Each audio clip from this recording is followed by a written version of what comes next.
The forest was dark. Thick trees stood like giant walls, and the sky was hidden behind black leaves. Cold air moved through the jungle. It was silent, except for the soft rustling of small creatures moving in the shadows. Dane walked slowly, holding his blaster tight. He was a human scout from Earth sent to explore this wild planet. Locals called it Virex 9, a dangerous place full of strange beasts. His mission was simple: find the predator that attacked 3 soldiers last week. Kill it if necessary. His boots sank into the soft mud. Every step made a quiet squish. He kept his eyes sharp and ears open. His heart beat hard in his chest. He had seen the reports. Large creature, claws, glowing eyes, fast and deadly. A branch snapped ahead. Dane stopped. He aimed his weapon forward, finger ready to shoot. Something moved between the trees. He saw a flash of blue skin, low to the ground, crawling like a beast. He raised his blaster higher. His mind screamed, "This is it. The predator." "Don't wait," he whispered to himself. "Shoot first, ask later." The figure growled. Glowing eyes stared at him from behind a bush. Dane fired. The blast lit up the forest for 1 second. The creature fell with a sharp cry. It wasn't a roar. It wasn't a beast's scream. It was a girl. Dane's stomach turned. He rushed forward, pushing through the leaves. The blast had hit her shoulder. She was curled up on the ground, shaking. Her skin was glowing blue, soft like silk, not scales. Her hair was dark and messy. Her body was small, too small for a full-grown predator. She looked up at him, eyes wide and glowing softly. She opened her mouth and in a weak, broken voice she said, "Why, did you hurt me?" Dane froze. He had seen many aliens in his time, but she looked different. Younger, afraid, not violent. "I thought you were something else," he said, lowering his weapon. She blinked slowly. A tear rolled down her cheek. He knelt beside her. "You're not the beast?" She didn't answer. Her hand touched the wound on her shoulder. Blue blood oozed out, glowing faintly in the dark. Dane felt guilt sink deep into his chest. He pulled a small med kit from his pack and carefully sprayed the wound with a healing agent. She flinched but didn't pull away. "What's your name?" he asked softly. She looked confused. "Name?" He realized she didn't have one. "Okay," he said. "I'll call you Star." She blinked again, as if the word was new to her. "You're going to be okay," he said. "I'm sorry for shooting you. I thought you were a monster." Her voice came again, softer now. Not monster. I see that now." He helped her sit up. Her clothes were torn and dirty. Around her neck was a tight collar, glowing, with red symbols. He didn't recognize the language, but it looked like something a prisoner might wear. "Who did this to you?" he asked, but she only shook her head. Suddenly, a loud howl echoed in the distance. Dane turned his head quickly. That was no girl's cry, that was a real beast, and it was close. "We need to move," he said. "Can you walk?" She tried to stand, but her legs gave out. Without thinking, Dane picked her up in his arms. She was light, too light for someone her size. She must have been starving. Her arms wrapped weakly around his neck. He moved fast, heading back toward his small camp 2 clicks away. His heart raced. He didn't know who she was. He didn't know why she was here. But he knew one thing for sure. She was no predator. Someone had lied. As they moved through the trees, her voice whispered again just above the wind. "Thank you for not leaving me." And in that moment, Dane felt something shift inside him. He had come here to kill a beast. But maybe he had just saved a broken soul. Dane placed the alien girl gently on the makeshift bed inside his camp shelter. The soft lights of the tent flickered as the storm outside began to grow stronger. Rain tapped against the roof and thunder rolled in the distance. She didn't speak much after they arrived. She just stared, at the walls, at the fire, at him. Her eyes weren't angry. They were confused, sad, curious. Dane brought over a warm nutrient drink and knelt beside her. Here, try this. She sniffed it like a wild animal, then slowly sipped. Her hands were trembling. Dane watched her, trying to understand. Who was she? Why was she out there alone in a predator zone? And what was that strange collar still glowing faintly on her neck? You're safe now, he said softly. No more running, no more hiding. She looked up at him, her voice small. You have soft hands. Not like them. Who's them? Dane asked quickly. She didn't answer. Instead, she looked down and hugged herself. I'm sorry I shot you, he said. I thought you were one of the beasts this planet is known for. But you're not. You're different. I not like them, she whispered. He nodded slowly. I believe you. Do you remember your name? She shook her head, then pointed to the collar. Only this, they call me Unit 17B. Dane frowned. You're not a unit. You're a person. Her eyes lit up at the word. Person? He smiled a little. Yeah, that means you're someone, not a thing. She repeated the word softly. Person. Suddenly she flinched, her body tensed. She stared toward the tent entrance, breathing fast. Dane stood up quickly and grabbed his weapon. What is it? He whispered. She didn't answer. She was frozen, like she was listening to something only she could hear. Then she whispered, They are searching. Who? She pointed at the sky. Dane rushed outside and looked up. High above, almost hidden behind the storm, a small drone hovered silently. Its red light blinked once, then faded into the clouds. He cursed under his breath.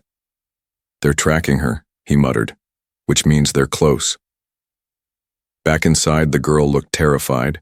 She backed into the corner of the shelter, her hands glowing slightly, blue energy flickering at her fingertips. What's that? Dane asked gently. I don't know, she whispered. It happens. When I'm scared.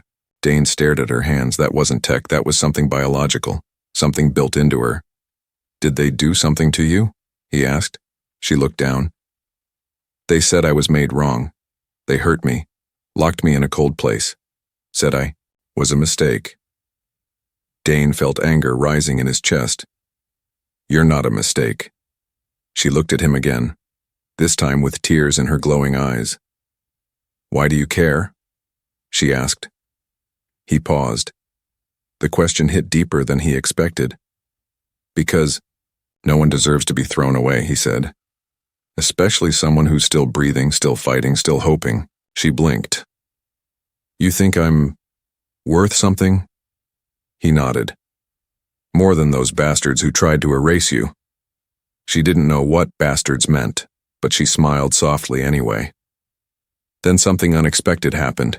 She reached out and gently touched his arm, not in fear, but in trust. Dane felt the weight of her touch. It wasn't strong, but it was real. She had been treated like nothing for so long that a kind word, a warm shelter, and one act of protection was all it took to start healing. What should I call you? He asked. I can't keep saying, hey, you. She thought for a while, then said, Can I have a name? Of course, Dane replied. She looked at the small fire beside her, the blue glow of her hands reflected in the flames. Fire? Star? Dane smiled. Firestar. That's beautiful. And from that moment on, she wasn't Unit 17B anymore. She was Firestar, the girl he once shot, now the girl he would protect at any cost. The fire had burned low. A quiet wind moved through the shelter's cracks. Firestar sat near the warm glow, watching the flames with wide, shining eyes. Dane was checking his gear, sharpening a blade, adjusting the signal blocker. He hadn't slept much. Something felt off. Firestar suddenly tensed. Dane noticed. What is it? He asked. She didn't move. Her head slowly turned toward the window. Her body became still, like prey sensing danger before it appears. Then, in a voice like a whisper lost in wind, she said, They are near. Dane stood up fast, reaching for his blaster. How do you know? My blood. It sings. Dane had heard strange things in his years across the galaxy. But this wasn't something he could explain. Then the alarm blinked red. Motion detected. Outside, Dane peeked through a slit in the tent wall. He saw shadows moving beyond the trees. Not wild beasts, too quiet, too smooth, too organized. Hunters, but they weren't locals. They were tall, covered in cloaks with glowing visors. He counted 3, maybe more. They moved like machines scanning the area. One of them held a long staff with blinking lights. Firestar was shaking. Please, she said, don't let them take me. Dane lowered his weapon. What do they want from you? They want to erase me, she said. My kind is not allowed to exist. I wasn't born, I was made. You were part of a project, Dane guessed. She nodded slowly. I escaped, but they never stopped looking. Outside, the hunters paused. One of them knelt and touched the ground. Then it spoke in a sharp, alien voice. She left a trace, Firestar whispered, her voice trembling. They will come in. Soon, Dane made a choice. He grabbed a metal blanket and covered her with it. Then he activated the scent-masking gel and placed it under the bed. Get under, he ordered. She crawled silently and hid beneath the cot. Dane grabbed his helmet and slipped it on. His voice changed through the comm unit. Stay silent, no matter what. Moments later, the tent flap burst open. 3 tall figures entered. Their armor was black and smooth. Their masks were marked with silver symbols. One of them had long silver claws on his right hand. Human, the tallest said. Voice filtered like metal. You're in restricted territory. I'm with Earth Survey Team 42, Dane lied calmly. Mapping predator zones. No humans are allowed beyond Border 7, another said. You're trespassing. Dane shrugged. Got turned around. In the storm. You know how this jungle messes with trackers? The one with claws stepped closer. He stared at Dane's faceplate. Then slowly he sniffed. Dane kept still. There was something else here, the clawed one said. A hybrid. A what? Dane asked with fake confusion. You lie, the third hunter hissed. We can smell her. The clawed one raised his staff. Reveal the creature. Or die. Dane's hand slowly went to his blaster. Shoot us, the clawed figure said. And she dies anyway. We will burn the forest to find her. That was when Firestar did something unexpected. She emerged from beneath the bed, her body glowing faintly. Stop, she said softly. Don't hurt him. The hunters turned. Their eyes widened behind the visors. You should not exist, one of them growled. You are broken. Firestar stood tall, trembling. Then why are you afraid of me? A sudden blast came from Dane's weapon. He shot first, hitting the staff from the clawed one's hands. The metal exploded into sparks. Firestar raised her glowing hands and unleashed a burst of blue light, pushing the second hunter into the wall. The third ran, shouting into a comm device. Go! Dane shouted, grabbing Firestar's hand. We have to run. Together they rushed out into the storm. Rain poured over them. Lightning cracked the sky. Alarms rang behind them. Lights lit up the forest. Firestar was crying as they ran. I didn't want to be found. You won't be, Dane said, gripping her hand tighter. Not if I can help it. Why are you helping me? She cried. Because I see you now, he said, breath sharp. You're not a mistake, you're a miracle. And under the falling rain, chased by the people who made her, Firestar held his hand like it was the only safe thing in the universe. They ran until their legs gave out. Dane and Firestar finally stopped near the edge of a deep ravine. Fog rose from below like ghostly steam. The forest behind them was quiet, but they knew silence could be a trap. Dane was breathing hard, soaked to the bone. Firestar sat against a tree, hugging her knees, glowing faintly in the mist. Her shoulder was still weak from the old blaster wound, and her hands trembled with leftover energy. We can't keep running like this, Dane said, scanning the area. They'll find us again. Firestar didn't reply. She was looking at her arm. "Something's wrong," she whispered. "My body feels hot inside." Dane knelt beside her. "You're not burning up, but your skin—" He leaned closer. Glowing lines were forming under the skin of her left arm. Not wounds, not tattoos. Something deeper, like writing made of light. Firestar looked afraid. "I don't know what it is. It only comes when I'm scared or hurt." "Let me see it properly," Dane said gently. She nodded, and he carefully rolled back her sleeve. Her skin shimmered. The glowing lines weren't random. They were symbols. Alien language. Dane had seen tech like this, biocode, but never alive like this. "It's a message," he whispered. "It's inside you." "Message?" Firestar asked. "From who?" "Maybe from the people who made you," Dane said.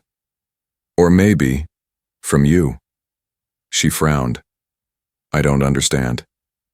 Dane reached into his pack and pulled out a small scanner. He waved it over the glowing marks. The screen lit up. Symbols matched old data he'd seen in a restricted Earth military archive. He froze. "This isn't just any code," he muttered. "It's a log, a record of experiments, locations, names." Firestar's voice was small. "What does that mean?" "You were built to carry something, some kind of hidden data.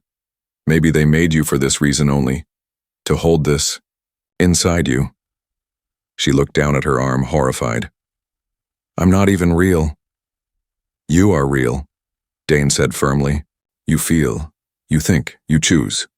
He paused, then added, "That's more real than the monsters chasing us."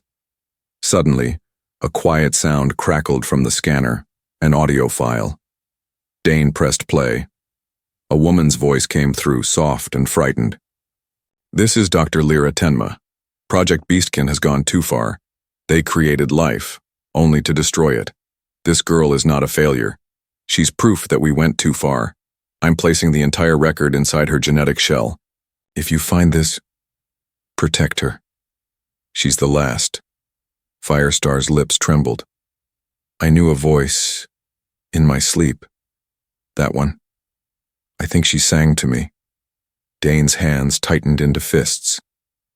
"They tried to erase this evidence. That's why they're hunting you. Not because you're dangerous, because you're the truth." For a moment they sat in silence. The only sound was the wind brushing through the trees. Then Firestar asked, "What now?" Dane looked out across the ravine. "We crossed this canyon. There's a comm station buried in the cliffs. I can send the message to someone who might still care. Someone human." He nodded.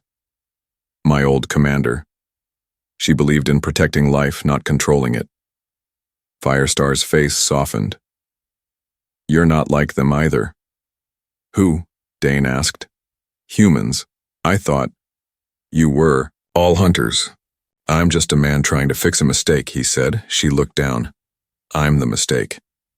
"No," he said, touching her shoulder. "Shooting you was the mistake. You are the reason I opened my eyes." She blinked, not understanding. Everything but understanding enough. They stood together. The ravine was wide, but an old rope bridge stretched across. It looked weak, swaying in the wind. Dane tested it. "It'll hold." He helped Firestar onto it first, guiding her one step at a time. Halfway across, the wind howled louder, shaking the bridge. "Don't look down," he said. "Just keep moving." But halfway through, Firestar stopped. Dane stepped in front of her. "What's wrong?" "I remember now," she said. "I didn't escape." "What?" "I was let go." She looked at him with wide, frightened eyes. "They let me run, to lead them to someone. To you." Dane felt a chill in his bones. And then, from the far cliff, a red targeting light flashed. They had been found. Again. The red light hit Dane's chest like a silent warning. Laser sight sniper position. They were in the open. Dane reacted fast, pulling Firestar to the side of the rope bridge. A blast shot past them, cutting one of the ropes with a sharp hiss. The bridge jolted, wood snapped. Both of them fell hard, dangling by one last rope high above the rocky ravine. "Hold on," Dane shouted, grabbing Firestar's wrist as she slipped. "I can't," she cried, her body swinging above the fog. He gritted his teeth, using all his strength to pull her up onto the last bit of broken planks. Another shot rang out. It missed, but barely. Dane looked up. Across the other side, the hunter team stood, like shadows in the mist, watching with calm eyes. No need to rush, they were toying with him now. "They want us alive," Dane said through clenched teeth. "No," Firestar whispered. "They want me alive. You are a witness." Dane understood. They would kill him to erase the truth. But he wasn't about to give them the chance. With one push, he grabbed Firestar and leaped from the broken bridge. They dropped into the mist. Wind, screaming in their ears. Firestar cried out, covering her head, but Dane had a plan. He aimed his wrist device at a cliff outcrop. Click. A grappling dart fired, snagging a tree root. The rope tightened hard, swinging them to the edge. They slammed into the rock wall. Dane groaned in pain, but held on. They climbed slowly, hand over hand, until they reached a hidden ledge. Safe, for now. Dane lay on the rock, chest heaving. Firestar sat beside him, shaking, rain dripping off her glowing skin. I thought we were going to die," she whispered. "We almost did," Dane replied. "But why didn't you let go? You could have saved yourself." Dane turned to her. "Because saving you is saving myself. If I let them take you, I become like them." She looked away, quietly wiping a tear. Dane sat up, pulling out a small map tablet. "We can't outrun them forever. They've got drones, tracking tech, and your DNA probably lights up like a beacon on their sensors." She nodded. "Then, run without me." "No," Dane said firmly. "Not happening. But you'll die. I will die, if I do nothing." He zoomed in on the map. "There's a tech junk field 5 clicks from here. Old crash site. Lots of radiation. There, drones won't scan in there. You want to hide there? Hide?" "No." He looked at her. "I want to fix this." "How?" "I send the data in your skin to the galactic press, or to the old rebel networks. Once people know what they did, they can't erase it anymore." "But they'll stop you," she said. "They always do." "Let them try," Dane said, loading new ammo into his blaster. "I've seen too much. Lost too much. If saving one life burns everything down, then let it burn." She reached out and touched his shoulder. Her hand was cold, but her eyes burned with strange light. "You speak like fire," she whispered. "You are fire," he replied. "They made a weapon, but they created something more powerful. A voice they can't shut down." She stared at him, stunned. No one had ever said such words to her. Not the scientists, not the guards, not even the soft ones who sometimes fed. Her in secret. "You're not afraid of me," she said. "I was," he admitted. "But now, I'm afraid of a world that would throw you away." The next morning they moved through broken land, past twisted metal, fallen towers, and the bones of old machines. The crash site was full of radiation fog, buzzing power lines, and dead tech. But it was quiet. No drones. No red lights. Dane found a buried comm station half covered in vines. It barely worked, but it was enough. He connected the scanner to the transmitter. The screen flickered, glitching between symbols and static. "I hope someone's still listening," he muttered. Firestar watched him closely. "What happens when they receive it?"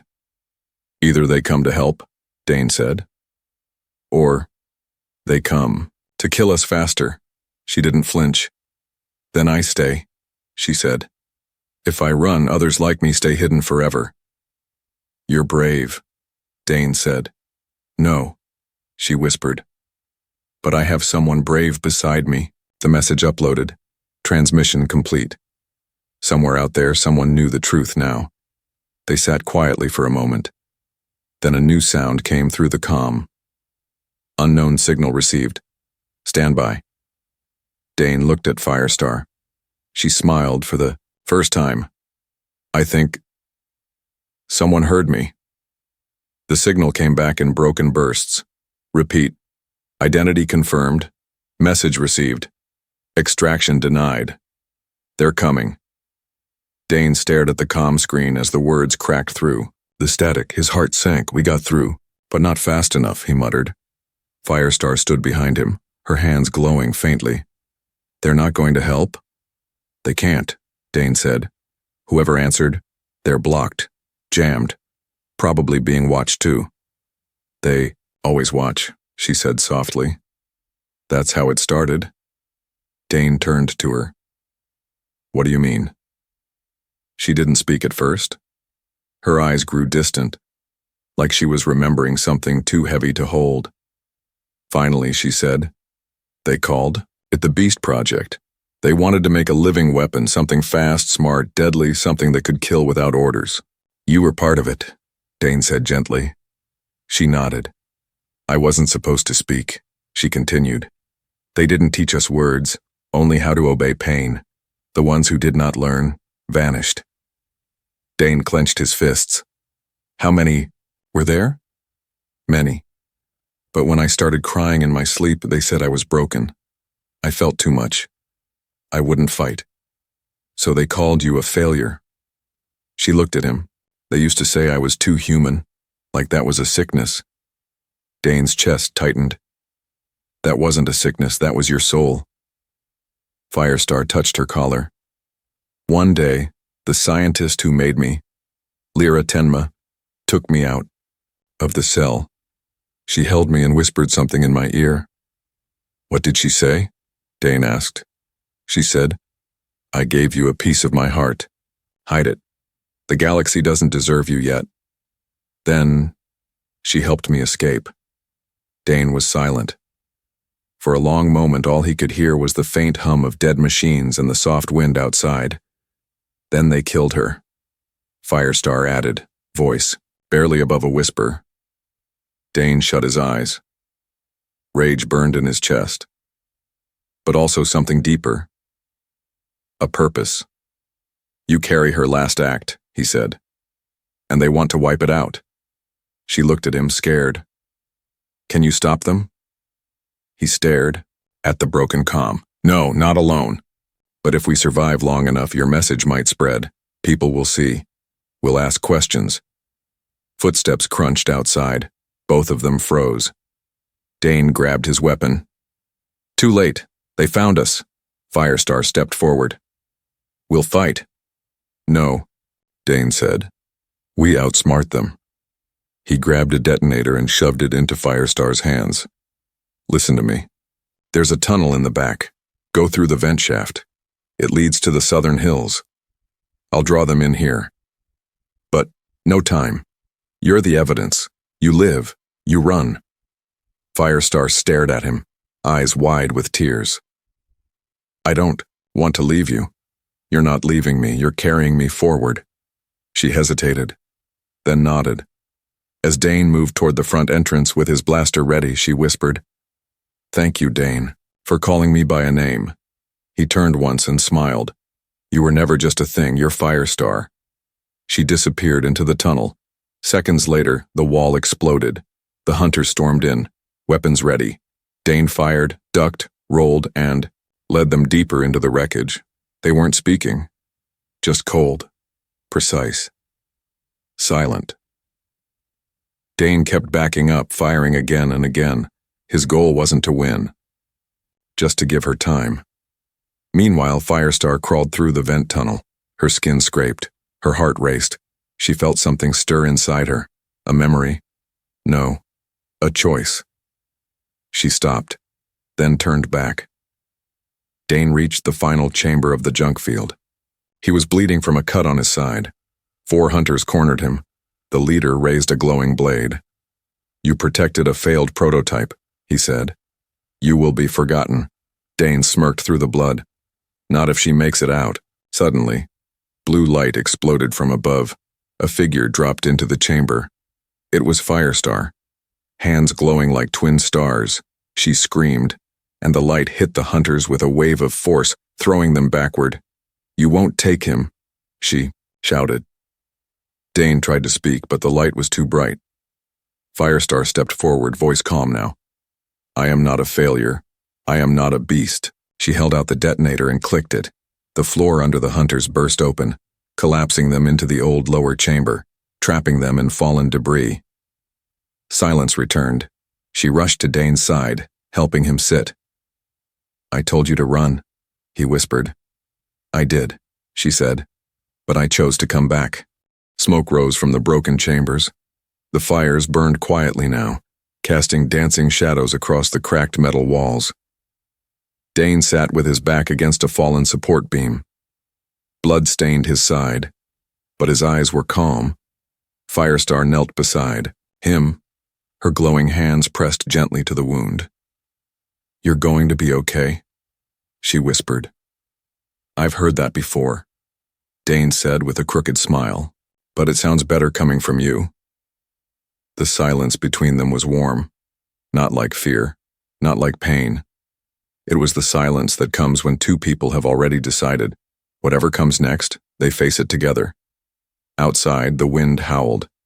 The last of the hunter signals had gone silent. "You didn't have to come back," Dane said. Firestar met his eyes. "Yes, I did." He studied her glowing skin, her calm face, the fire behind her eyes. "You've changed." "No," she said softly. "You just helped me find what was already there." She helped him to his feet. Slowly, they stepped out of the broken chamber and into the early dawn. A pale blue sun began to rise beyond the jungle trees, casting golden light over the wreckage. The sky shimmered with dust, smoke and light mixed in the air like memory. Dane looked up. "I never thought I'd live to see another sunrise." "Neither did I," Firestar replied. They traveled for hours, heading toward higher ground. Somewhere they could rest. Somewhere they could watch the horizon. Dane limped as they walked, but Firestar never let go of his arm. "I'm sorry you got hurt because of me," she said quietly. He shook his head. "I got hurt because I waited too long to do what was right." She paused. "Do you think there are others like me?" "I hope so," Dane answered. "And if there are, they'll need someone to show them they're not monsters either." She turned to him. "Would you help them too?" Dane gave a tired laugh. "I'm just a soldier. A broken one." Firestar smiled gently. "You helped fix me." By evening, they reached a hilltop. From there, they could see the vast alien jungle, stretching endlessly. Blue leaves shimmered in the fading light. Birds flew low, their wings catching the last rays of the sun. Dane built a small fire from dry branches. He sat beside it, eyes half closed. Firestar watched the flames with deep focus. He glanced at her. "You okay?" "I remember now," she said softly, "what warmth feels like. Real warmth. Not from wires or heat lamps, from fire, from people." She held her hands out toward the flames. Dane nodded. "That's why I called you Firestar. Not just because of the glow." "Why then?" "Because you were light," he said. "Even when you didn't know it." Suddenly, a beep echoed from his belt. The old communicator flickered back to life. A signal. Dane tapped it. A voice came through. Clear this time. Familiar. "Commander Reese here." "We received the full transmission. We know the truth. You're not alone, Dane. A rescue team is on its way. Hold your position." Firestar blinked, surprised. "They believed you?" "No," Dane said, smiling. "They believed you." She stared into the flames, her voice shaking. "What happens now?" "You live," he said. "Not as a weapon, not as a secret, but as yourself," she whispered. "And you?" "I'll stay until I'm no longer needed." She touched his hand. "You'll be needed," she said. The fire crackled softly. Above them, stars began to appear, bright and endless. For the first time, they didn't seem cold. Firestar leaned her head against Dane's shoulder. "Can I sleep?" "Yeah," he said. "I'll keep watch."